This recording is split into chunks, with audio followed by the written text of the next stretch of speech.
Jam barat kira-kira tuh. Itu Sanjo lah. Sanjo kejadiannya pulang Sanjo di kota hari hujan lebih hari Jumat di kota tanggal 8. Udah siap maghrib tuh. Siap maghrib. Mang sini aku pulangnya siap maghrib dari. Oke sana awak lanjut kini ke tempat kuburan Nia sana. Awak ziarah ke tempat kuburan Nia ayo sana. Kuah. Jadi ini mengecek santa ke sana tu pemuka masyarakat siko sana. Daat namanya sana.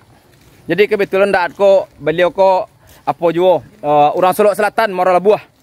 Badi leo jadi sumando di siko. Leo babini di siko di kayu tanam. Kira dah kek dari rumah beliau. Ke sana awak tadi ke tempat kuburan Nia lu sana. Iya. Iya. Ko. Makam lebih kurang 50 meter Nia Kurniasari. Kuah. Awak kini ke makam Nia Kurniasari. Ramio to ti boleh ha. Pak.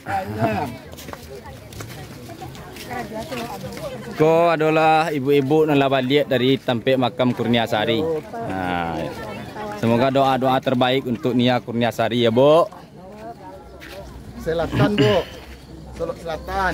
Kami dari Solok Selatan. Jauh-jauh, Bu.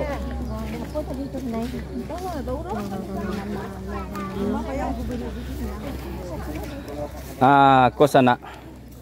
Awak kini lah tiba di makam Nia Kurniasari sana. Ikolah makam Kurniasari sana. Kami perantau asal Solok Selatan wilayah Pariaman lah tiba di makam Nia Kurniasari. Beko awak bersama aja lupa Al-Fatihah untuk Nia Kurniasari. Nah. Ko sana, ko makam Nia Kurniasari sana. Dia rumah. Harum makam Kurniasari sana. Lah sanangnya malah sanang. Iya. Lah sanangnya Nia tuh. Harum pekuburannya harum mah. Terbukti sana, terbukti.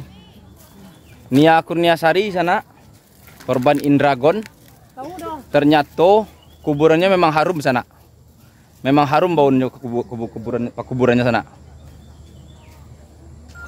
Bawa kok bianto lebih berdoa. Ndak betul loh, kecewa madaat.